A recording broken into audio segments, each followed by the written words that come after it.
appreciations earned exemplify Institute's excellent performance.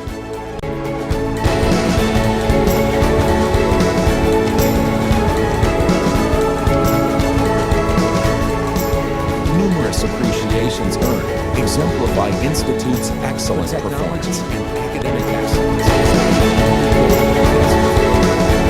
Students are guided to apply their knowledge to the welfare of society.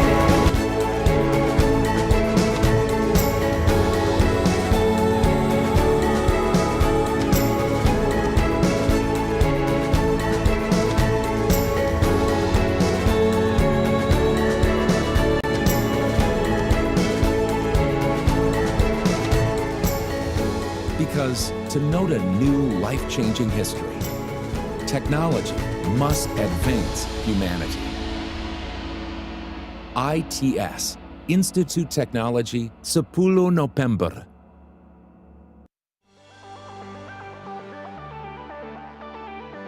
Distinguished guests, ladies and gentlemen, before we start commence the program, and here are the following webinar protocol.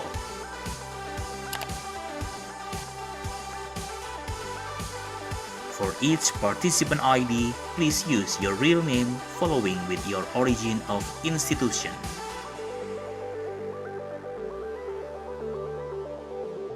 All of participants are expected to mute the audio and only unmute the video during the event.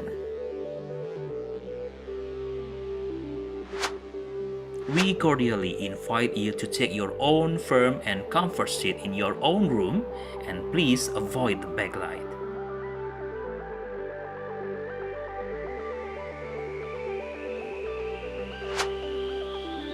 Make sure that you have a good and stable internet connection.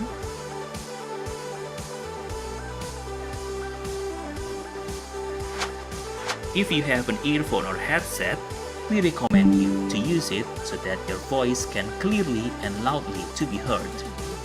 During the Q&A discussion session, all participants, please use the chat box to deliver the questions. Thank you for your cooperation and consideration.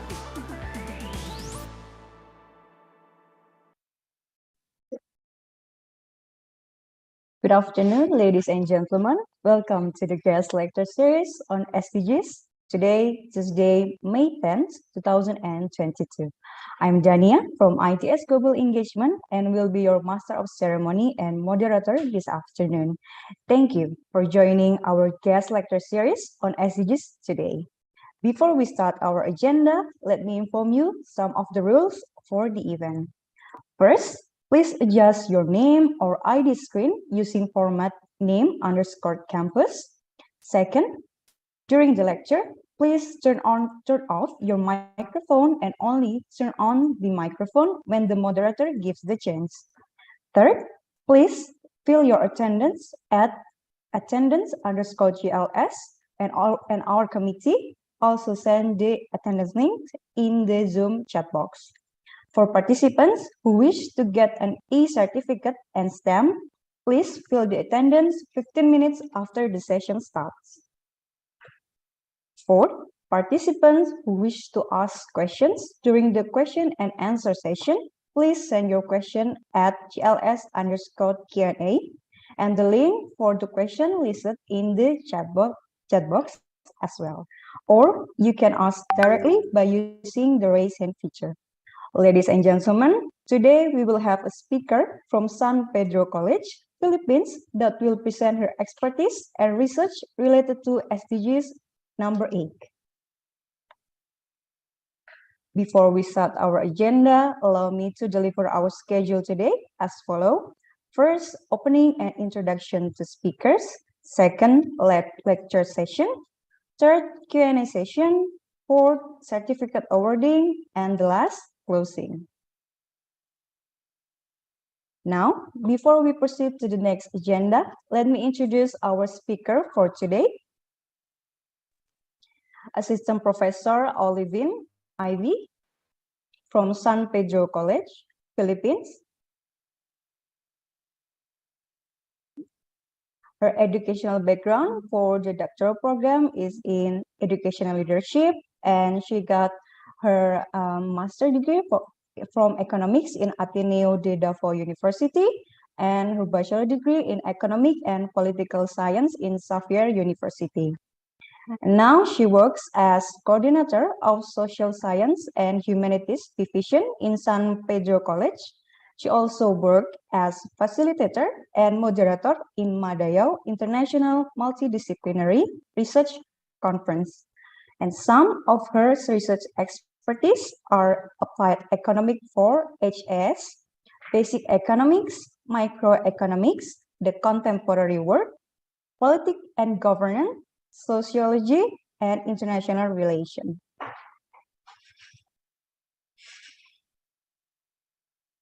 For participants, if you have any question that tickles you, please do not hesitate to drop it in this forum. You can write down your question through the link that has been sent to the chat box, and we will discuss it in the Q&A session after the lecture session.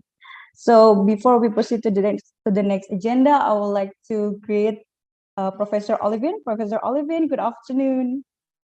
Hello, good afternoon, and to our dear students, good day.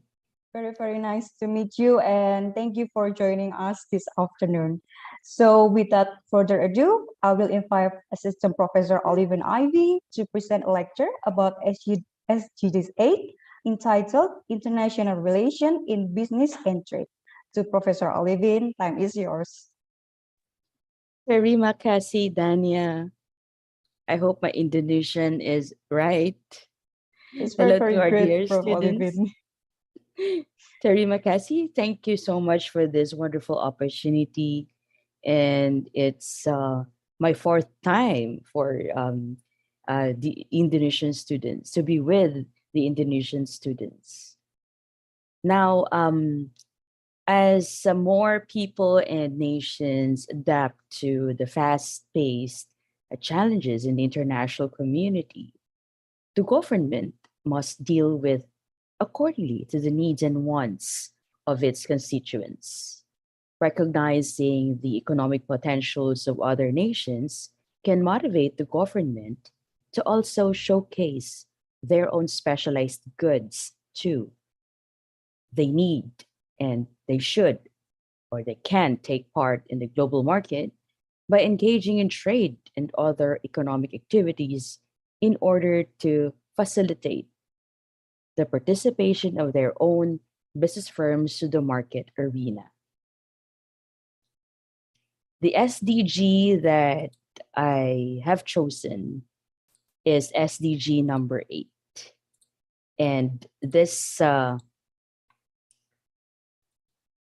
Sustainable Development Goal of the United Nations, its primary role aims to promote sustained, inclusive, and sustainable economic growth, full employment, and decent work for all.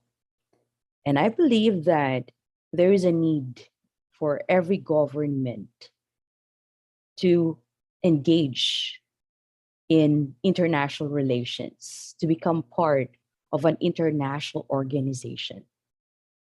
Okay, so the title of my presentation is International Relations in Business and Trade. And my presentation covers the following parameters.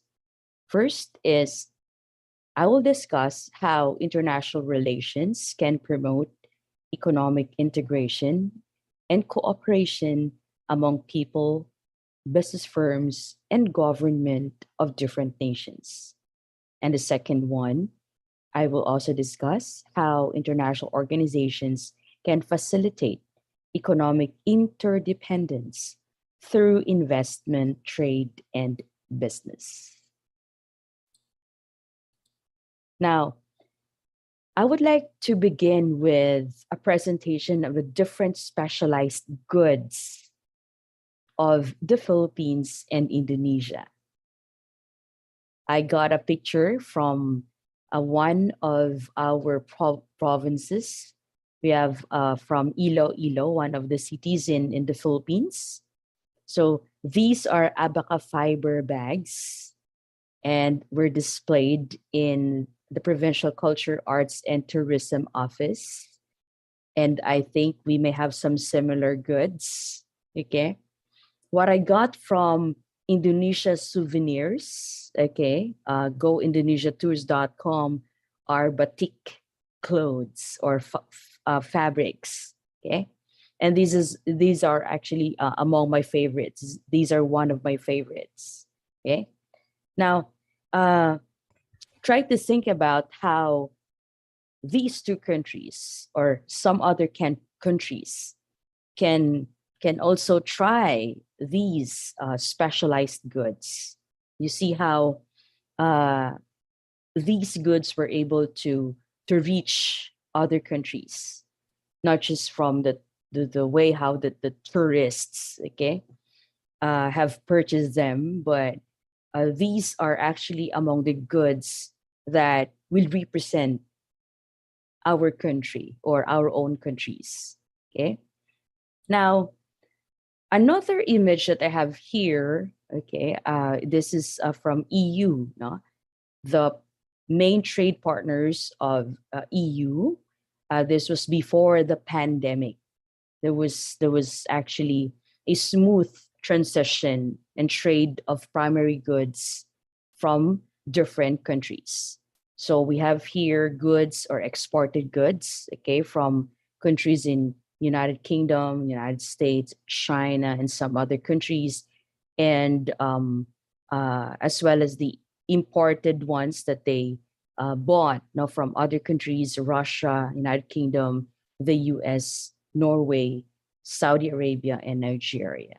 Okay, you see how important it is for the European Union, countries under the European Union, and some other countries to engage in trade, because they have to avail or purchase the primary goods in which they cannot produce, or some of the goods in which these are not available in their own states. However, there are also some instances in which countries like some countries in South Africa, okay, they have to increase, no, in their exports, most especially crops, at the expense of food security for their populations.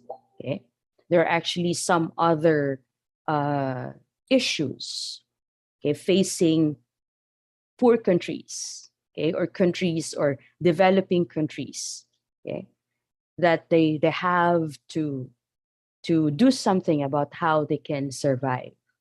And so, as presented and posted by the United Nations, UNCTAD, they explained and presented how this trade dependence for basic goods was able to help and support countries in South Africa. Okay. Okay. So now, whenever we talk about international relations, okay, the possibilities are endless. Right? As you can see here, okay, the image or the video that I have could help you reflect on the possibilities that Indonesia can offer to other countries. And in return, Indonesia could also get a lot of goods, of benefits from other countries. It's more of economic interdependence. The opportunities for international relations and trade are also truly inviting. Okay, the beauty of trade and business can also provide a lot of opportunities for people. It can also provide opportunities for growth and employment as well. Now, traditionally, international relations is the study of diplomatic relations between sovereign states. My presentation is not just focusing on political relations, or diplomatic relations of sovereign states to one another. Why? Because I wanted to also emphasize that these international relations can also facilitate economic growth, and it can also generate jobs to the economy. This is also a study of the interaction of nation states and non-governmental organizations in fields such as politics, economics, and security. So my presentation will be more of a political economy, presenting to you how these two important concepts or subjects are relevant in achieving SDG goal number 8. International relations covers, first, we have the economic globalization. And under this, I would like to emphasize international business and trade. And then next, we also have here international organizations and conferences that were created and established to facilitate these economic integrations. I will present to you the Bretton Woods Conference, the World Trade Organization, and also the ASEAN organization, in which both of us are members of. Let me begin with the economic globalization or economics of globalization. According to Gentes, 2003, economic globalization is a process making the world economy an organic system. This is by extending transnational economic processes and economic relations to a more and more countries, and by deepening the economic interdependencies among them. These transnational economic processes can be in a form of a business. It can also be in the form of a political agreement, an executive agreement, or a treaty, or it can also be related to cultural, and economic processes, sharing of cultures, social interactions, opportunities for travel, and some other economic activities. And this will also pave the way for countries to get closer and engage in a lot of opportunities in the future. Now, it started during the Bretton Woods Conference, which was officially known as the United Nations Monetary and Financial Conference. This was a gathering of delegates from 44 nations that met from July 1 to 22, 1944 in Bretton Woods, New Hampshire. Actually, the primary purpose of this conference is to establish an international monetary system, which after the Second World War, all countries were actually affected by it. All countries, even if they were not affected by the war, was also affected by the international crisis. And the global market is actually unstable, and there were a lot of conflicts going on between states, because some of them have their own reservations, like they do not want to open their economy for trade, because there is still an ongoing threat, and they thought that the war, will not be over, until such time that the Bretton Woods Conference started. Now, a key motivation, for the conference, for the participants, was a sense of that interwar financial system. And as I've said earlier, it was really chaotic, and that the leaders wanted to rehabilitate or to help and support their economy.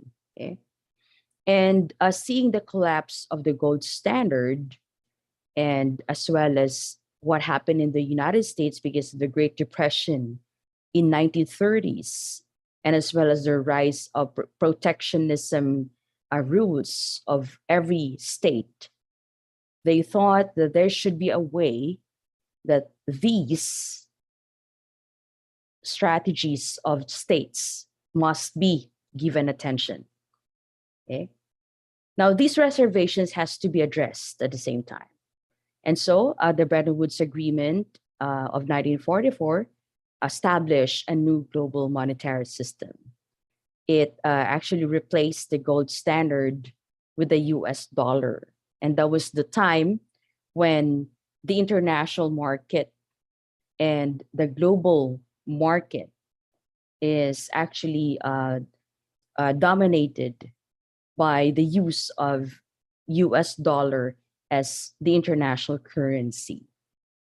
And by so doing, the reason why the US dollar was selected or was chosen by the members of the conference to become the international currency, that's because during that time, America or United States of America was the only country with the ability to print dollars. They have equated the gold, the value of gold to a dollar. Okay. So it started from there. And then in the conference, they established the two economic organizations. So these are the IMF or International Monetary Fund, and as well as the World Bank or the International Bank for Reconstruction and Development. And later on, they also created the third entity, which is the General Agreement on Tariffs and Trade. That's in 1947. As you can see, the leaders from different countries cooperated, and they were very much interested to talk about how they can pacify the conflicts, how they can provide support to their own country, and how other nations can also engage in an economic cooperation or integration with them. Now, whenever we talk about international business and trade, we're actually looking at the world situation right now. Even before the pandemic, there were actually a lot of challenges, okay, in the world market. We are actually living in a world where business operations are becoming increasingly global in scale. It's like we cannot control it, like we cannot also avoid it. Why? Because each country was able to realize, or each government, the people was able to realize the importance and the need to establish engagements in the global arena. National boundaries now matter very little to decisions about where goods are made and services are provided. In fact, there were a lot of companies or business firms in which their manufacturing sites are located to another country. They have these agreements, okay? And when it comes to the exchange of goods, each country is willing to compete. Each country is willing to showcase and present and introduce their potentials to the global market. Each country wanted to have their seats in the market arena. They wanted to also participate. They wanted to become part of it. They wanted to become part of the world with which all other countries are also engaged with. And in fact, the social media have brought a lot of opportunities for people. People are now informed about what's going on in the world, and so as business and trade. Okay. Now, the study of international business involves understanding the effects that the market or the economic, social, and political activities have on domestic foreign markets, also to their countries, governments, companies, and individuals. There could be different effects, different forms, which even the sharing of culture is also a part of it already. Like in the Philippines, for example, we have already seen that there are a number of Korean restaurants, Japanese restaurants, and some other restaurants mushrooming around, and Chinatowns are available everywhere. And I'm sure that these businesses were started actually from negotiations. It started from the agreements of the government, agreements of businesses or firms for them to expand their businesses. And at the same time, they also wanted to provide jobs to the people. Okay. Now, successful international businesses recognize the diversity of the world marketplace and are able to cope with the uncertainties and risks of doing business in a continually changing global environment or global market. And most of the multinational corporations right now are actually spreading, although there were some that were affected because of the pandemic. But we have seen how the global market is increasing. The participants and the number of goods that are available, that are being used for exports and imports, are increasing before the pandemic. Okay. Now, international business occurs in many different formats. First would be the movement of goods from a country to another. That is, of course, through exports, imports, or international trade. And this movement of goods can be also done through the social media. They're actually what we call technological factors or influences to that. And it doesn't, or some of the negotiations does not require the leader, the owners of the firms or representatives to travel just for them to negotiate and close a deal with their potential partners. Next is there could be some contractual agreements that will allow firms to use products or services and processes from other nations, like through licenses or through franchises. These agreements are now available. These are all implemented and applied. Most of the businesses that we have in the Philippines are done through franchises. And I believe even in other countries, even in Indonesia, they also have these types of agreements. Next would be the formation and operations of sales, manufacturing, research and development, and distribution facilities in the foreign markets. One of the examples whenever we talk of manufacturing sites, like for example, countries like China and Korea, in fact, Philippines. I have also visited some of the factories here in the Philippines with which the owner of the factory, the goods that were produced is actually a Japanese owned company, and some are also owned by a established company in Europe. So they have chosen Philippines as their manufacturing site. So there's an exclusive contract between that multinational firm and a certain company in the Philippines, like for them to use their factory as a manufacturing site, and the goods that are being processed and produced should be transported back to the multinational company, okay, to their main office. So these goods are not allowed to be sold and distributed in the Philippines because of that exclusive contract.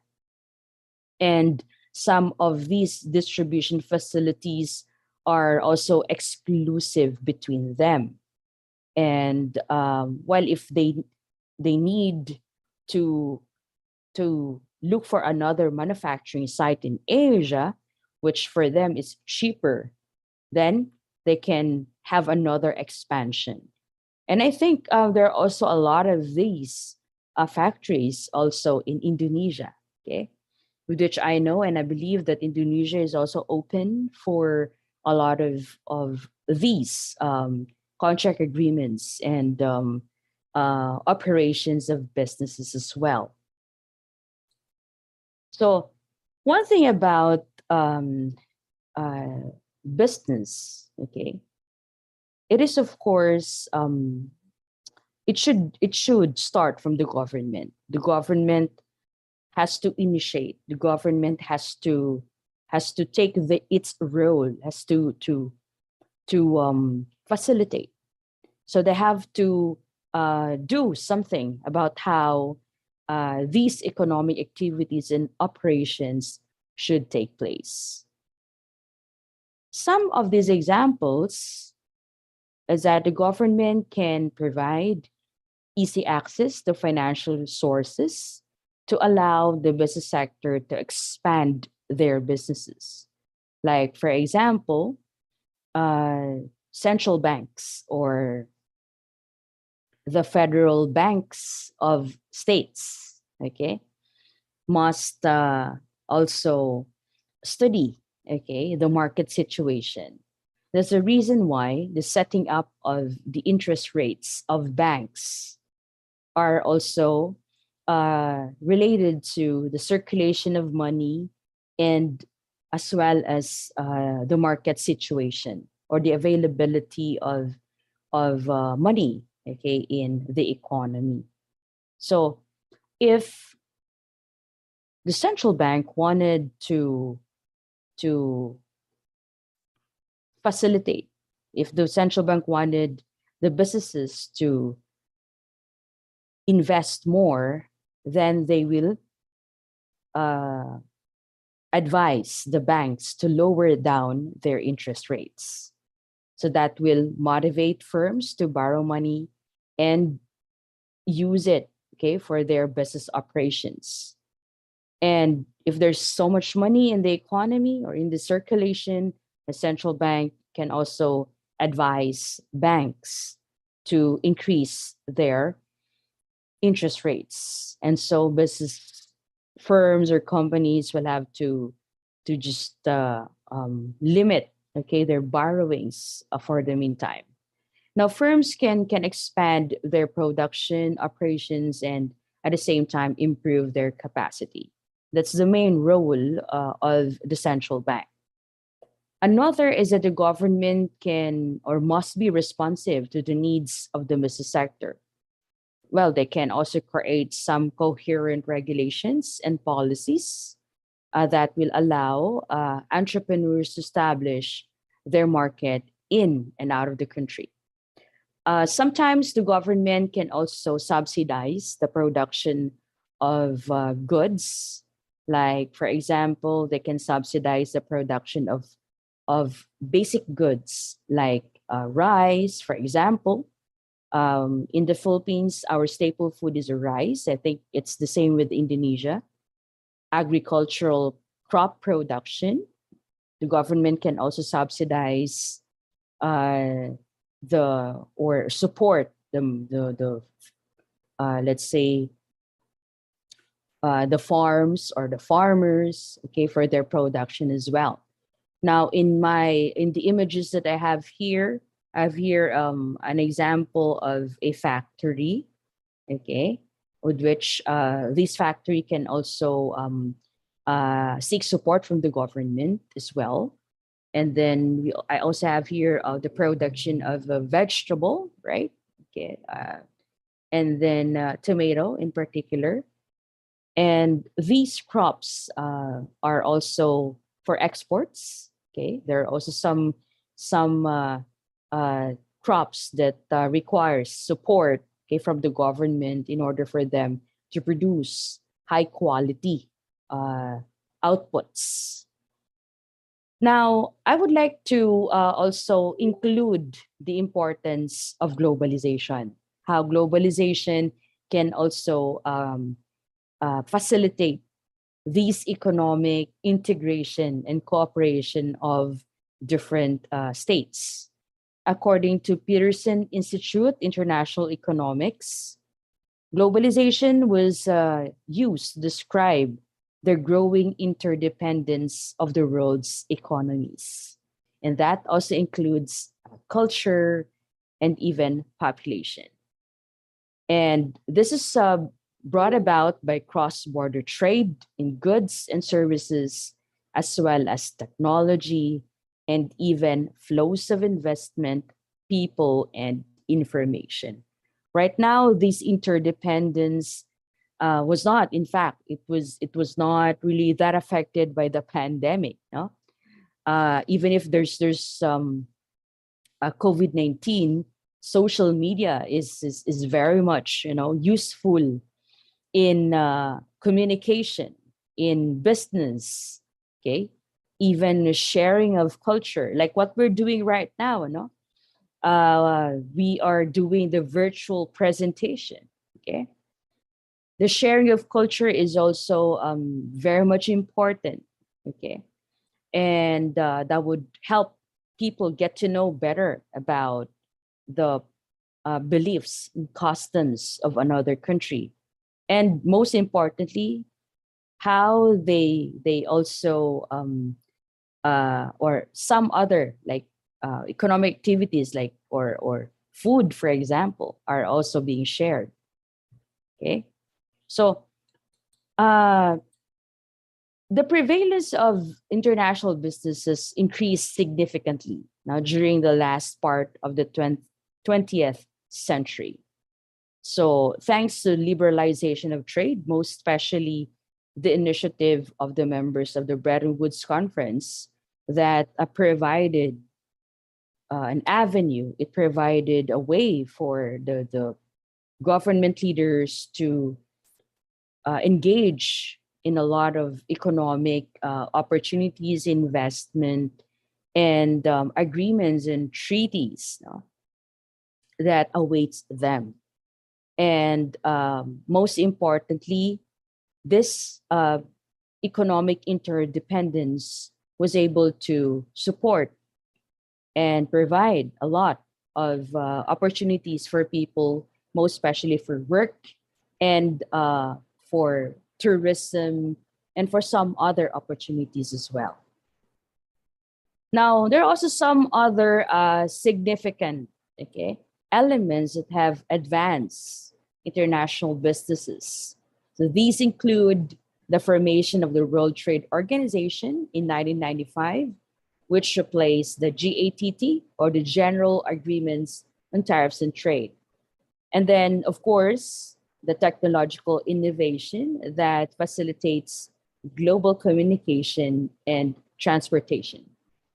It's easier this time for companies and firms to close deals, to agree on a certain, okay, negotiation for business and trade because of the aid of technology.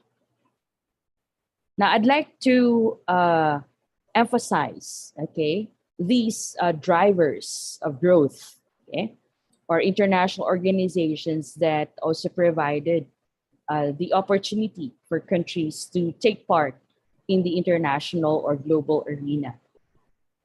So trade has played an important role in supporting economic development and as well as promoting peaceful relations among nations. So from the time when the GATT, or General Agreements on Tariffs and Trade, was created and established from 1948 to 1994. This organization provided the rules for much of world trade and presided over periods that saw some of the highest growth rates in the international commerce. Even if it was replaced by WTO, but GATT was able to establish the different rules and articles that paved the way for countries to put trust to each other, show their potentials, engage in trade, and as well as establish friendships and diplomatic relationship.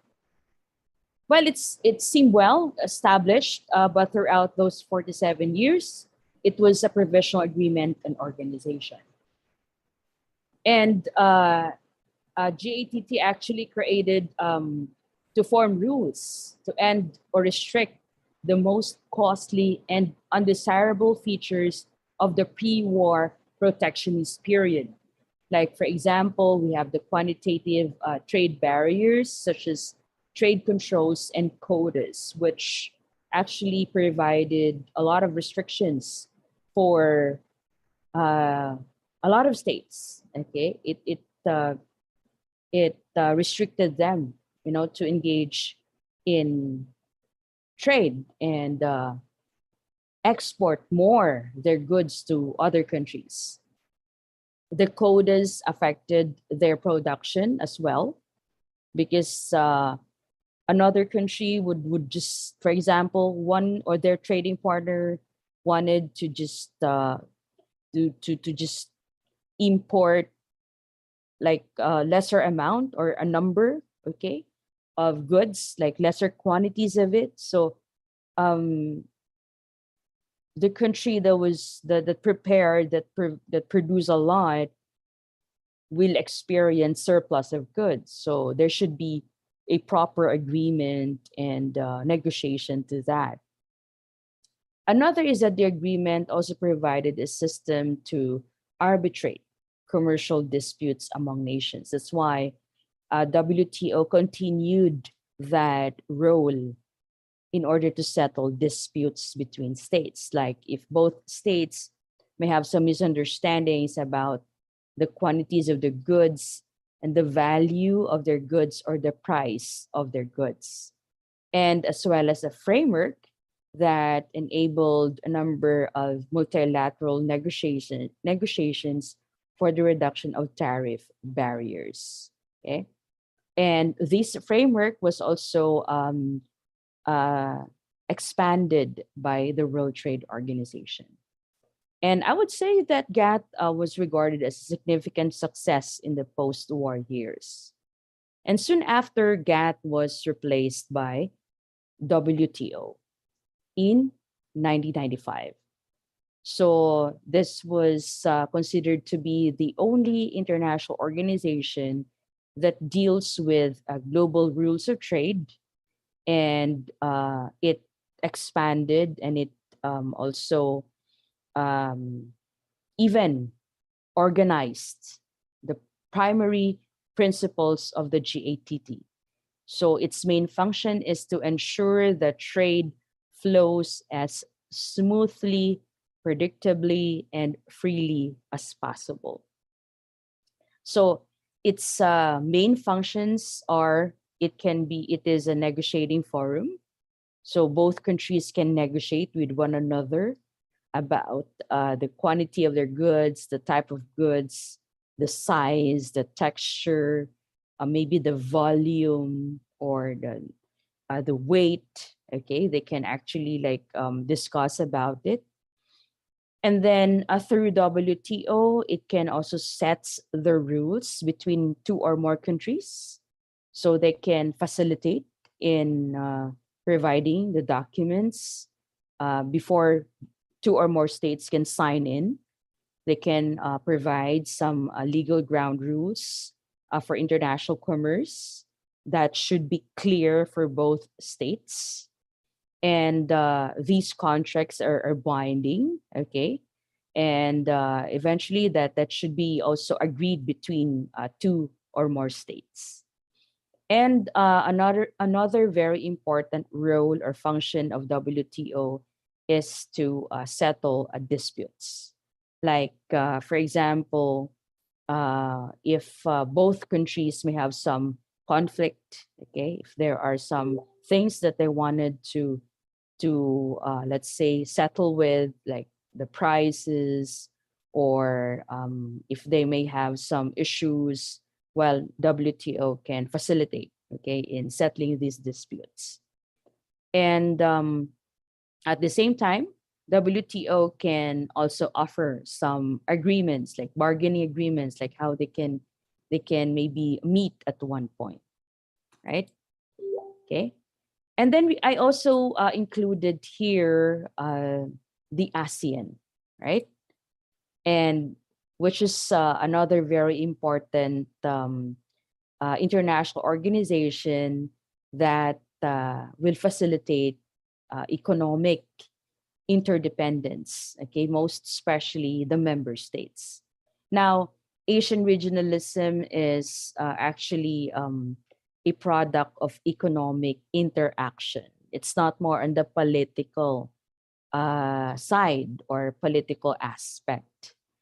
East Asian economies, in particular, focus in exporting to developed country markets rather than selling to each other. So, by regionalizing countries in Asia, it also facilitated a lot of economic opportunities to its member states.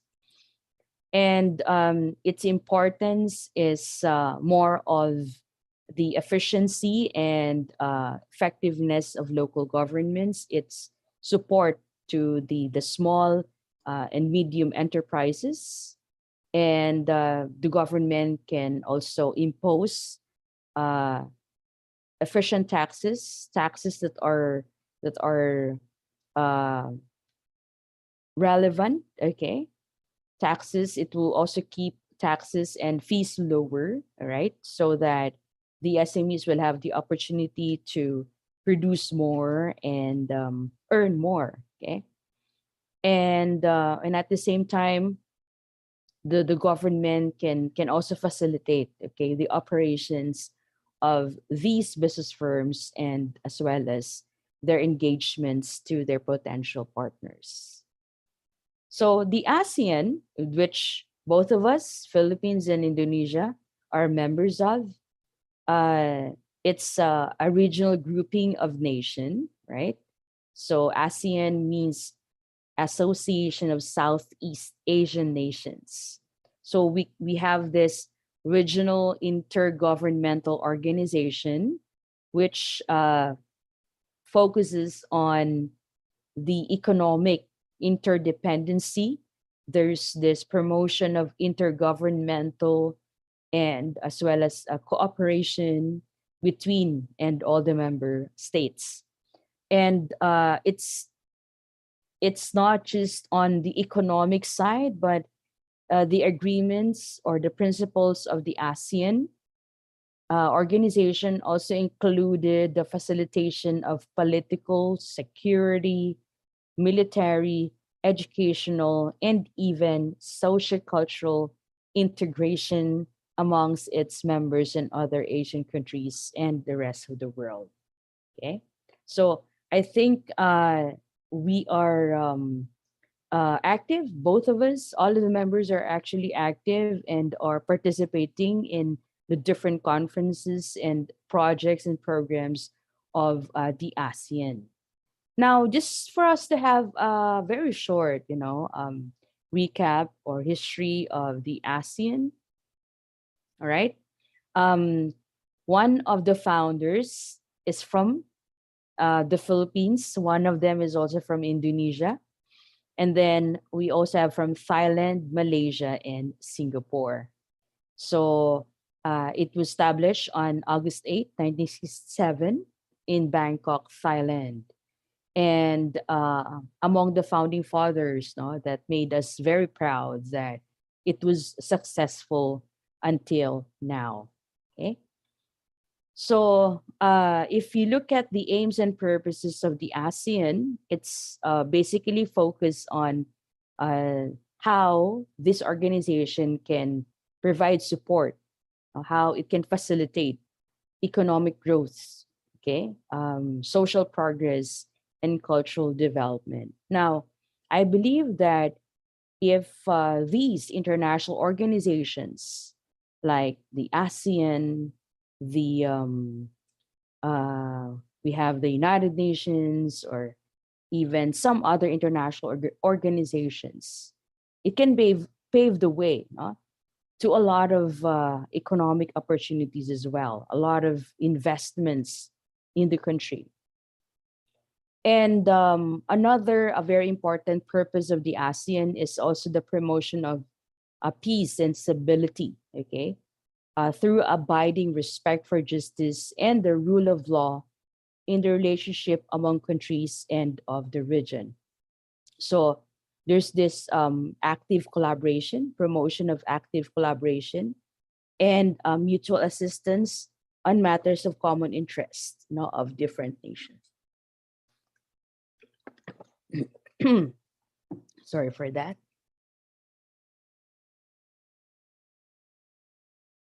Okay.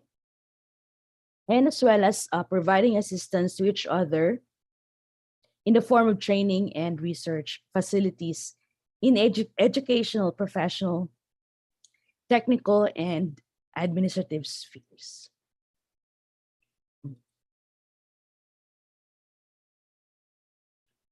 Mm.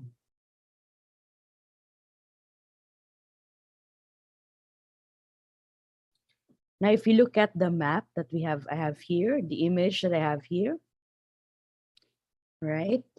So this is located actually in the western part of the Philippines, but I would like to also emphasize that even if the ASEAN is located in the southeast, okay, but then some other member states are also cooperating and actually are also engaged in trade with us, okay? Your country, Indonesia, Malaysia, Brunei, and some other countries as well. So with that, we remain to be steadfast to the ideals and vision of one ASEAN, and gives utmost importance to the tenets of economic integration, as well as the pursuit of peace in the region and social cultural cooperation. We remain to be an important founding member of the ASEAN. We have hosted a lot of summits recently, and even before the pandemic. An important flashpoint of consideration remains to be the issue of standing claims of the of China, as well as several ASEAN states of the West Philippine Sea, but it doesn't affect, okay, our economic relations with one another. And in fact, the current administration of our President Rodrigo Duterte, aims for peaceful and cooperative resolution of some issues like what's going on in the Spratlys. And in fact, we have a good relationship with China as of the moment, most especially when it comes to trade and some other economic opportunities. And so with that, the only thing that will redeem mankind is cooperation. Thank you so much for listening. Have a nice afternoon, everyone. Terima kasih. And these are the sources. Okay, I'll be sharing to you my presentation.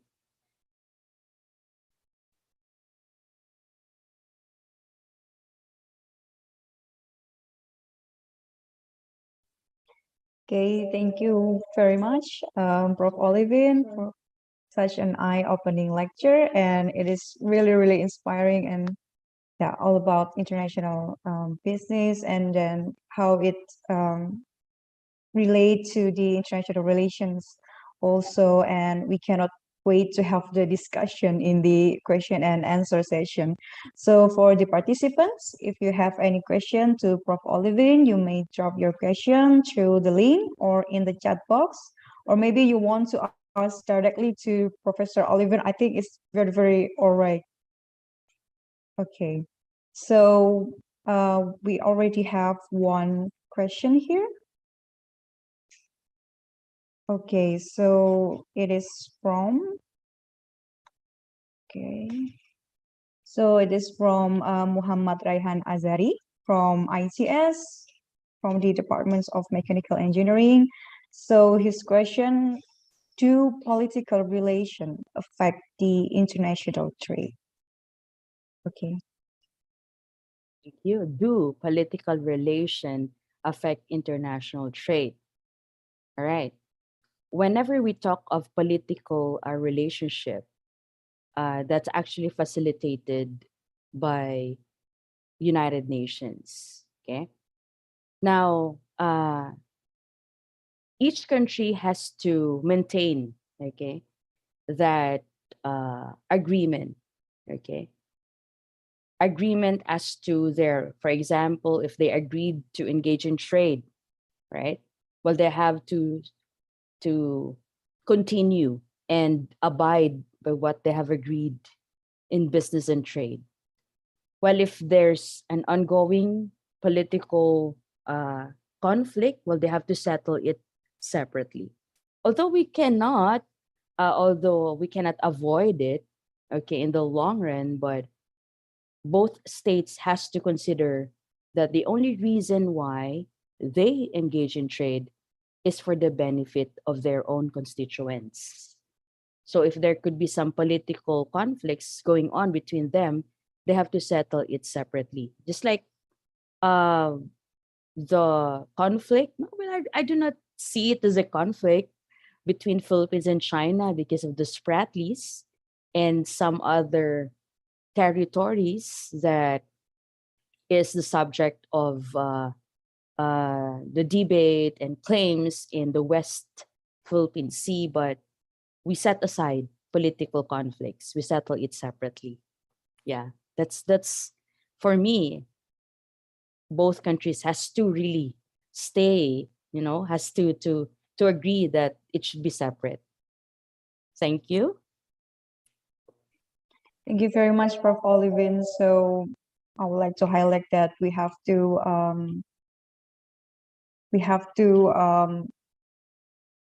separate the matters between political and economics also. And so for Muhammad Raihan, if you have any follow-up question, don't hesitate to ask. And I think we can go to the next question. So at the first presentation, you are explaining about specialized good trades. And in Philippines, the example is abaca fiber bags, and in Indonesia, it's batik. So I'm just wondering, what is the requirements for the specialized goods for trades for the other countries? So maybe like to the goods that reach for the cultural things, or maybe any other requirements. What do you think about that, Professor Oliver? For the requirements, I think our country is not that strict. Like when it comes to the requirements, like it should be this size, it should be this color, because we recognize, the uniqueness of the culture of another country. Okay. And Philippines is very much open for any type of good. In fact, well, to be honest, we have a lot of imported goods here. We're very much open for that. I think we do not really impose a lot of restrictions to that as just compared to some of our trading partners. Like, for example, Japan is very much particular with the size and the weight of fruits that they are importing from us. Yeah, because they have to settle with a certain kind of standards. But for the Philippines, we don't really require. We don't have this strict regulations okay, for imports. In fact, we may have similar, we may have similar goods. I think you also have goods that are produced from abaca. I am not really sure about it, but I have seen, excuse me, some of my friends, they brought with them goods from Indonesia, and they're similar. And I have really seen that the product was produced with high quality, process. Yeah, and I was really amazed with the products from Indonesia too. Thank you very much, Prof. Olivine. Thank So you. I'm very, very agree with you that it has the uniqueness. So the good itself has the uniqueness from each of the countries. And yeah, I hope we can respect each other uniqueness. Thank you very Yes, much for appreciating Indonesia's goods also. because I So have a lot of batiks with okay, me. yeah, we can send you another batik if you want one. Okay, so I would like to ask another question if it is okay. So for the successful international business, it contains the diversity of the world market, and it also has a lot of uncertainties, risks.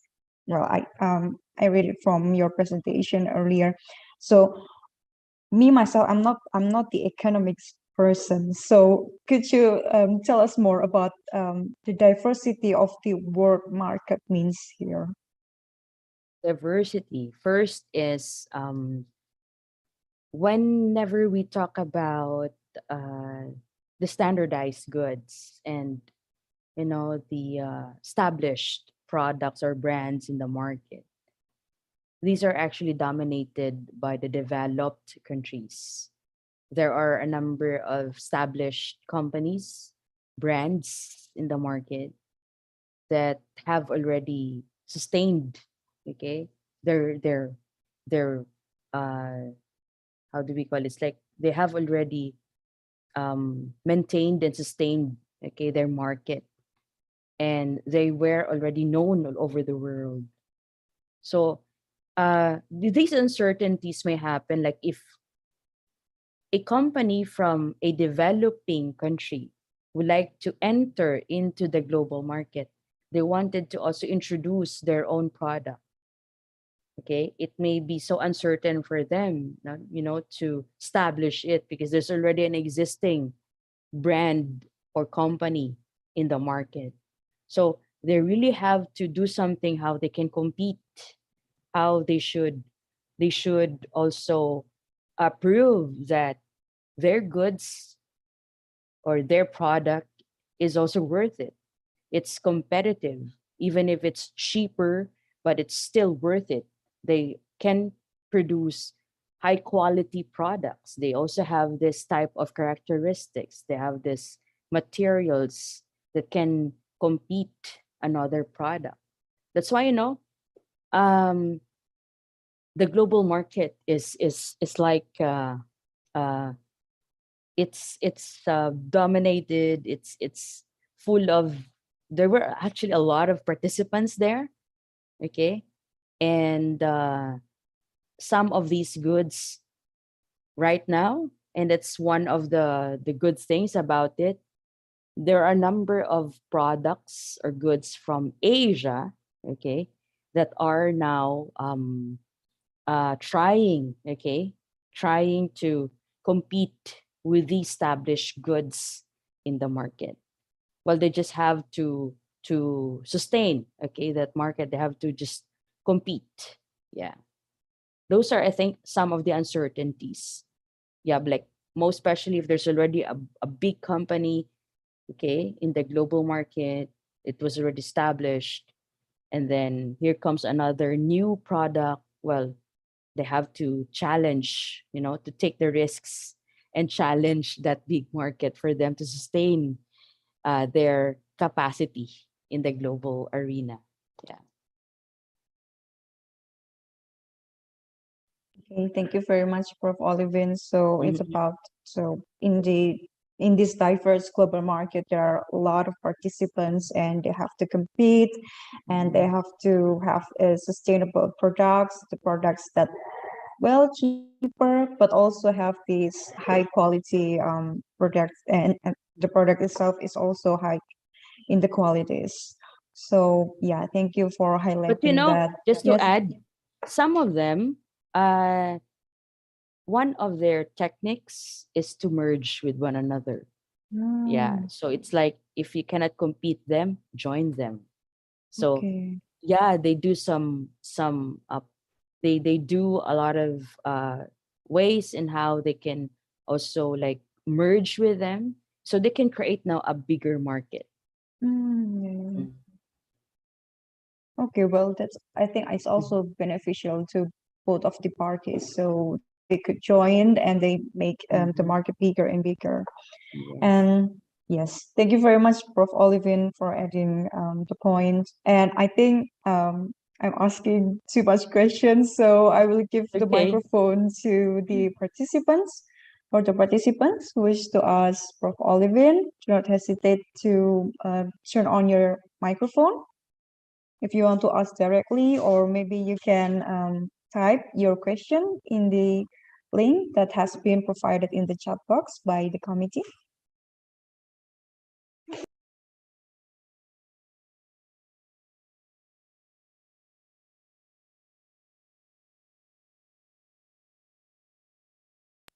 Okay, so we have another question from Bintang Darmawan from Geomatics Engineering from ITS. So he's asking about, according to Prof. Olivine opinion, which sector that has great prospect or development to become a new work market trend in the future? So which sector that has this prospect for the new work market trend? Can you repeat again? I'm Okay, not. Yeah. so according to your opinion, which sector that has great prospect or development to become a new world market trend in the future? Which sector of the economy? Yes. If you're referring to the sectors, now we have the business sector, we have the labor sector. Yeah. Well, that's relating to market, the new market. I do not actually get the question, but if you are referring to the sector, um, of course that should be the business sector, right? The business sector actually provides everything. They create goods. They provide these goods available to all of us, and I believe that production is wealth. Why? Because if goods are produced, if there are factories, and then these factories will hire workers, okay? So it can generate jobs. Now, if these factories will expand their business, they will create another branch that will again generate business. You know, it's like um, the building of commercial centers like malls. Okay, you know how these commercial centers can provide opportunities, a lot of job opportunities for people who are willing and able to work.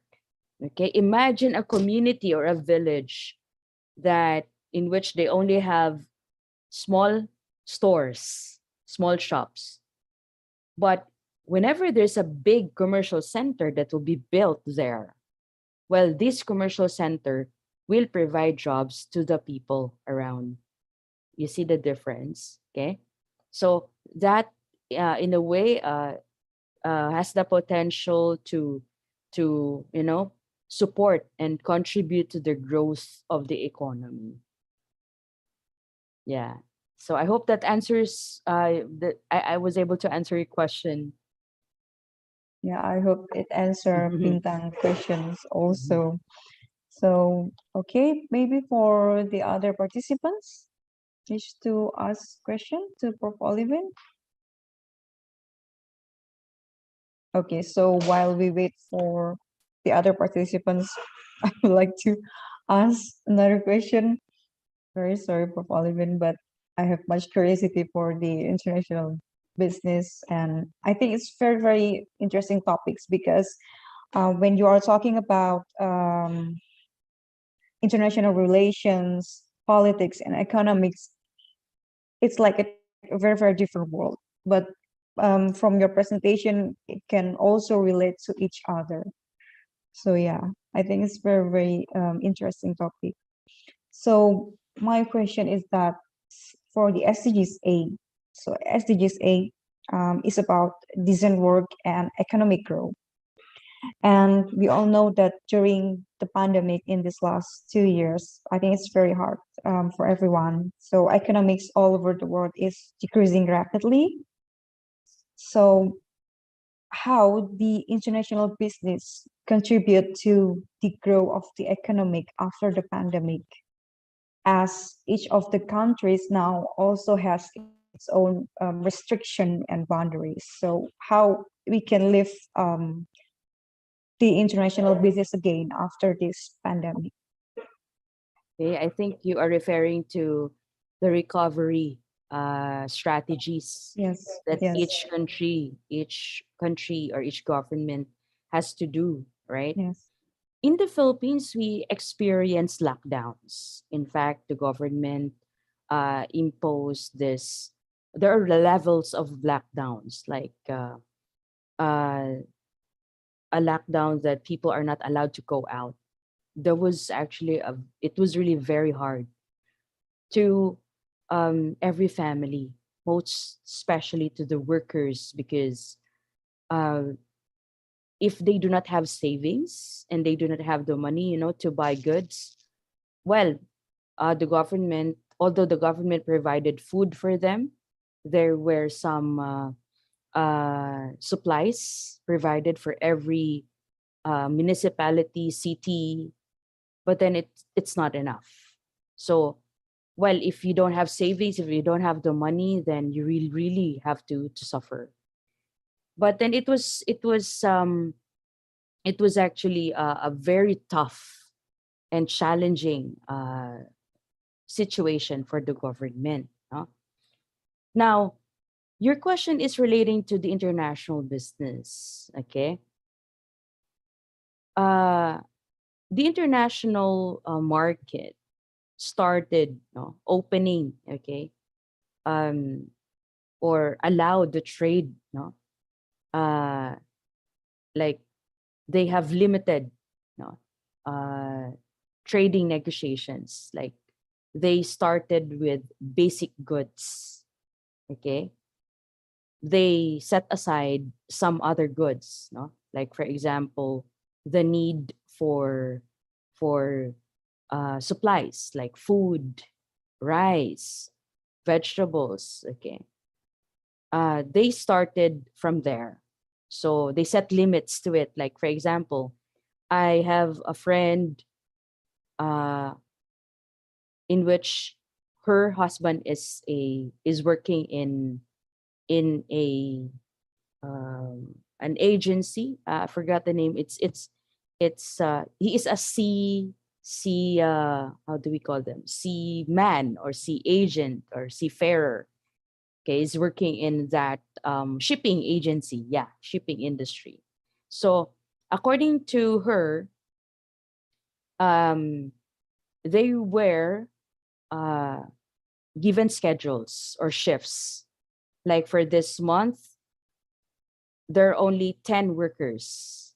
So there's a limited, number of workers that were allowed to work and um, join, okay, the production, and only a few of them, are allowed to participate, okay, in the transportation of goods from Asia, within Asia.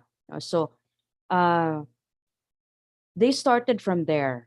Okay, instead of hiring 100 employees, they started from like a number, only a few of them are allowed. And so our government also imposed that kind of restrictions here too. In fact, we have this skeletal schedules, like every day there should only be like 5 workers inside an office, so the social distancing can still be maintained, right? So it's the same way how these shipping lines or shipping industries have imposed to their workers.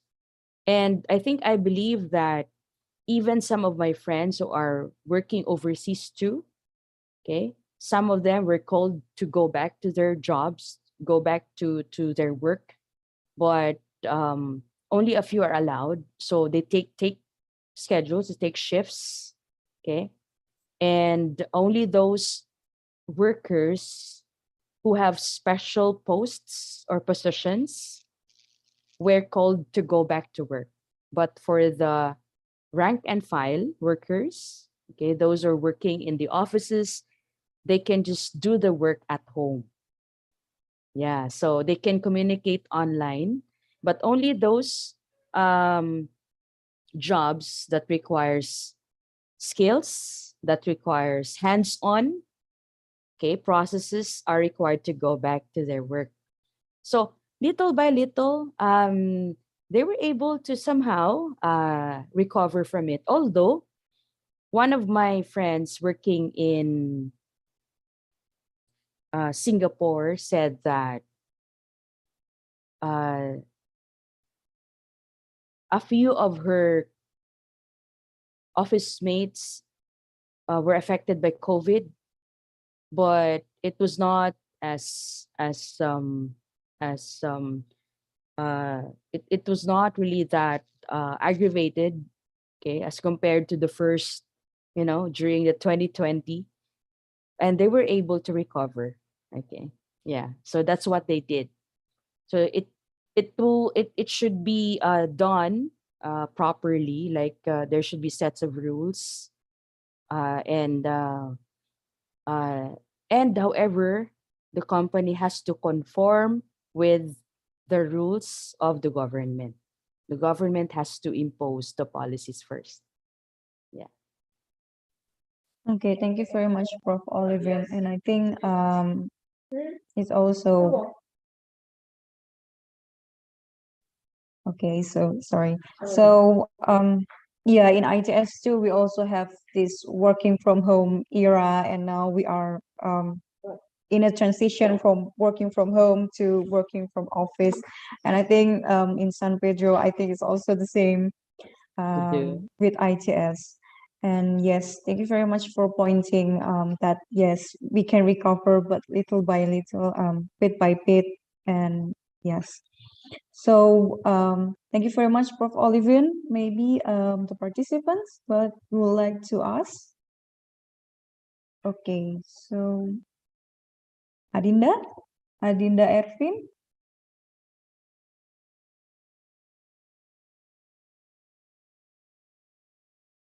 Okay, maybe Lutfia.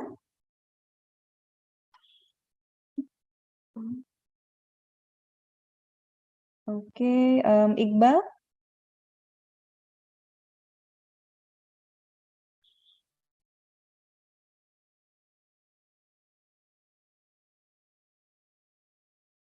Sharifah. Sharifah, are you there?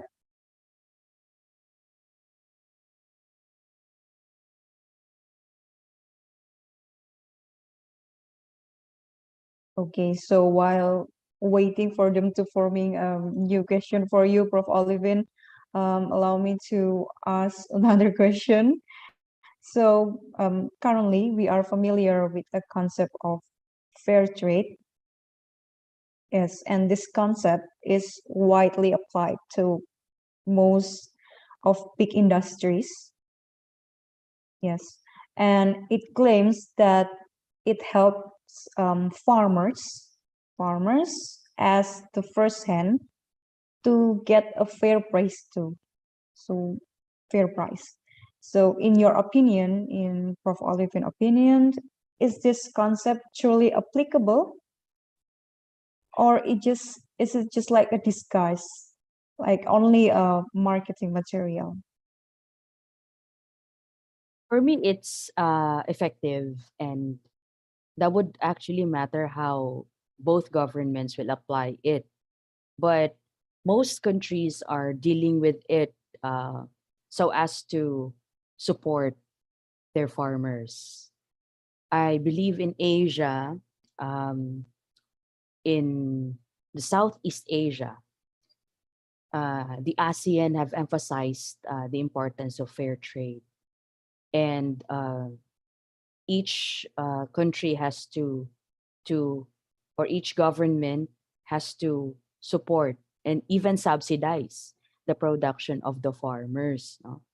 I don't think it's a disguise because, for one, that's a way for the government to support the farmers, since the farmers are the ones producing the foods on our table.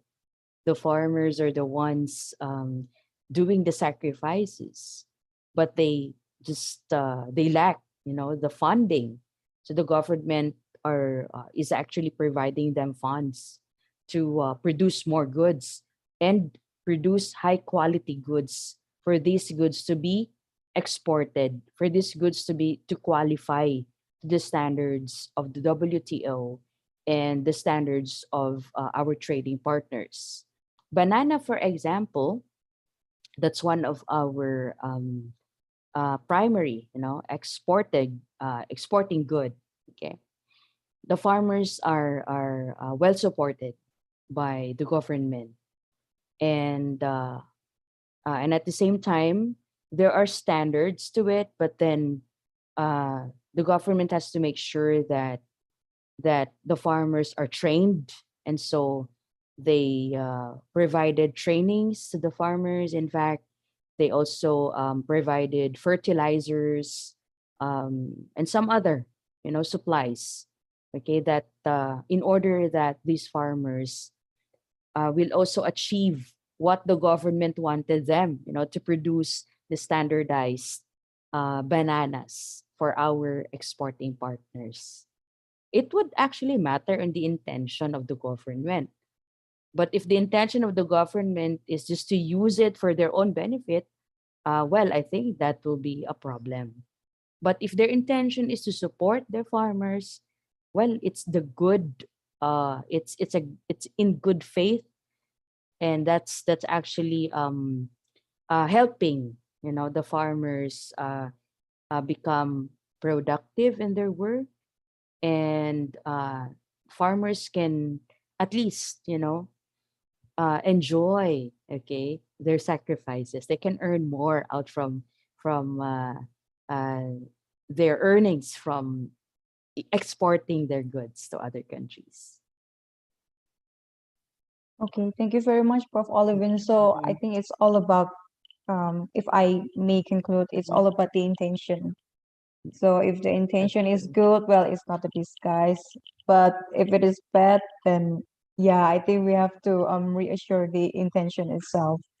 So one last question, if I may, for me, before we go to the participants again. So um, on Prof. Olivine opinion, how to encourage and stimulate the small and medium enterprise so they can compete with the large scale enterprise in the market, so to attract the market. So how to stimulate the small and medium enterprise itself.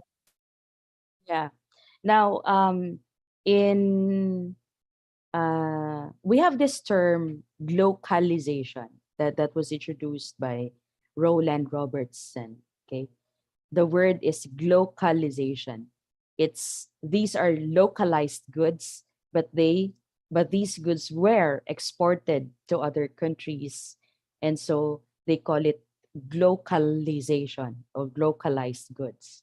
So the government has to initiate programs. Okay, they have to allow SMEs to introduce their products. Like the moment a small enterprise will register their name to the Department of Trade and Industry, the moment they will register their business name, the government has to facilitate them. They have to be welcome, okay? Because who knows? this small business can become global in the future. Okay. So uh, an SME has to start their business right. Okay. In order for them to be supported by the government. So our agency in the Philippines is very much active in providing support to our SMEs. And in fact, the Department of Trade and Industry is initiating some fairs or local fairs. Like these SMEs will be given the chance to display their goods. Okay. There would be global or what we call as job fairs at the same time. There will be like a festival of goods during celebrations. Okay, we have these festivals in the Philippines, and so we allow SMEs to introduce their goods. And then, if DTI finds such company or small enterprise as having the potential for the international market, well, they have to, subsidize them. They have to facilitate. They have to uh, support them. Okay, and there are a lot of potentials here in the Philippines, and at the same time, they can also look for international partners for them to establish linkage or for them to maybe discuss about how they can engage in trade. All right, like maybe this small enterprise can be a supplier of a big company overseas. So well, that would be a wonderful opportunity for them. Yeah. Okay, thank you very much, Prof. Olivine. So, if I may highlight, so the government must initiate the program to welcome the small and medium enterprise, such as like display their goods in the global job fair, or maybe like festival. So in the Philippines, and I think in Indonesia, it's also we also have done the festivals and the global job fair. And I think this is the important point too. Besides working locally, they have to start working internationally too. So to form the linkage and the engagement to the other international enterprise. So they may going global from the partnership itself. Thank you very much, Prof. Olivine. So that's the last question for me. So maybe the participants like to ask. Okay, I would like to call maybe Kosim, Muhammad Kosim. Are you there? Okay. Ulia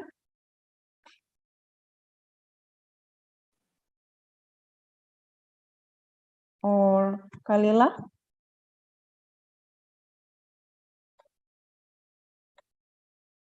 Okay, so I think we can wait for another 1 minute if there is additional question of Olivine from the participants.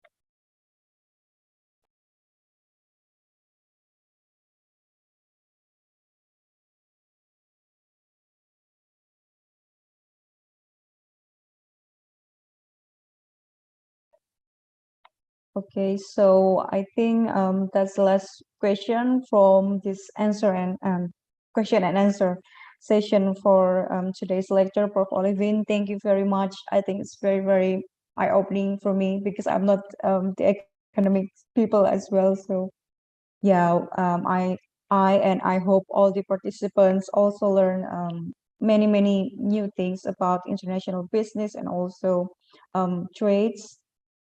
So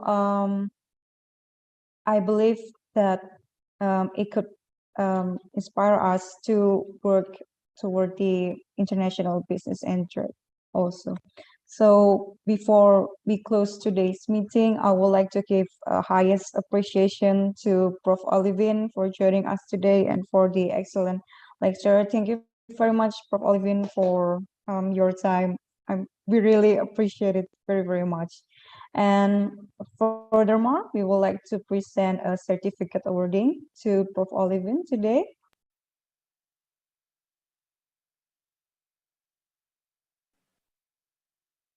Okay, so to Professor Olivine, so Assistant Professor Olivine Ivy.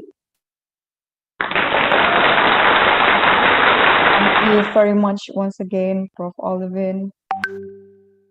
And we will later send the fully signed certificate to your postal address along with humble gift from us.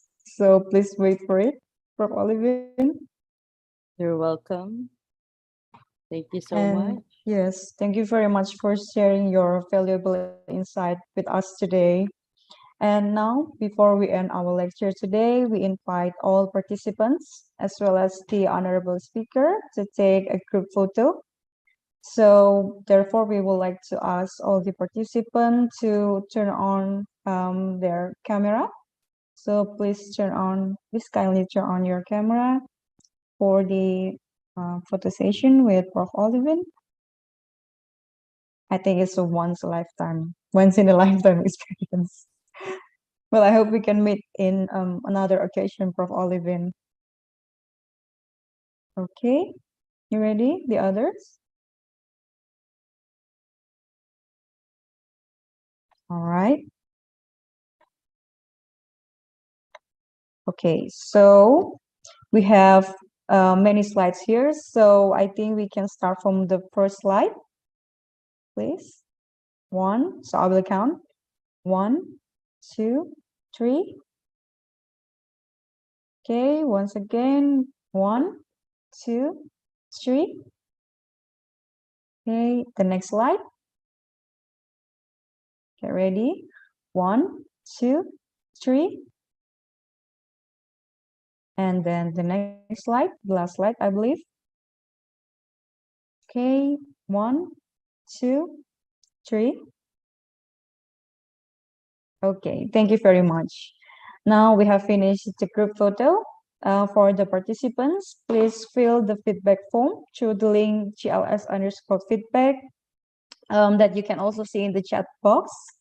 And don't forget for your TWIL submission, that's what I learned, should be submitted by May 26, 2022 for the first submission, and for the second submission should be submitted by May 31st, 2022. And the worksheet can be found through the form_TWIL, and please submit your worksheet through GLS_TWIL. And we want to remind you, for the participants who will get the stamps are the participants who come on time, join the event until the end, and also fill the feedback form. Okay, so for tomorrow, we also have another guest lecture series on SDGs.